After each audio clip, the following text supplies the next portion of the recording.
અમદાવાદથી મુંબઈ વચ્ચે દોડતી ડબલ ડેકર ટ્રેન પસાર થઈ રહી હતી સુરતના ગોઠાણ રેલવે સ્ટેશન પાસેથી। એ જ સમયે ડબ્બાને જોડતી કપલિંગ તૂટી જતા બે ડબ્બા થઈ ગયા અલગ।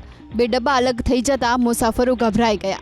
6 અને 7 નંબરના ડબ્બા વચ્ચેનું કપલિંગ તૂટી જતા 7 અને 8 નંબરના ડબ્બા ટ્રેનથી છૂટા પડી ગયા હતા, જ્યારે એન્જિન અને 6 ડબ્બા આગળ નીકળી ગયા। ટ્રેનના લોકો પાયલટને કંઈક અજુગતું થયું હોવાનો અંદાજ આવી જતા ટ્રેનને 100 મીટર દૂર જ થંભાવી દીધી। ઘટનાની જાણ થતાં જ રેલવેના અધિકારીઓ ઘટના સ્થળે દોડી આવ્યા। 7 નંબરના ડબ્બાને અલગ કરી ટ્રેનને ફરીથી જોડવામાં આવી, બાદમાં મુંબઈ તરફ રવાના કરવામાં આવી। જોકે તેમાં 2 કલાકનો સમય લાગ્યો। મુસાફરોને મોડું તો થયું, છતાં તેમણે ભગવાનનો આભાર માન્યો કે કોઈ મોટી દુર્ઘટના સર્જાતા રહી ગઈ।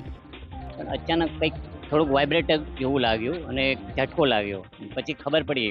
એકચ્યુઅલી હજી ઘણા બધા લોકોને ખબર નથી કે શું હાદસો થયો છે શું નહીં। જેમ જેમ ખબર પડી એમ કે અડધી ટ્રેન આ બાજુ તે અડધી ટ્રેન આ બાજુ, તાબડતોબ બધા આવી ગયા। કર્મચારીઓ બી યુદ્ધના ધોરણે કામ કરી રહ્યા છે અને ભગવાનનો આપણે પાડ માનવો જોઈએ કે બહુ મોટો હાદસો ન થયો।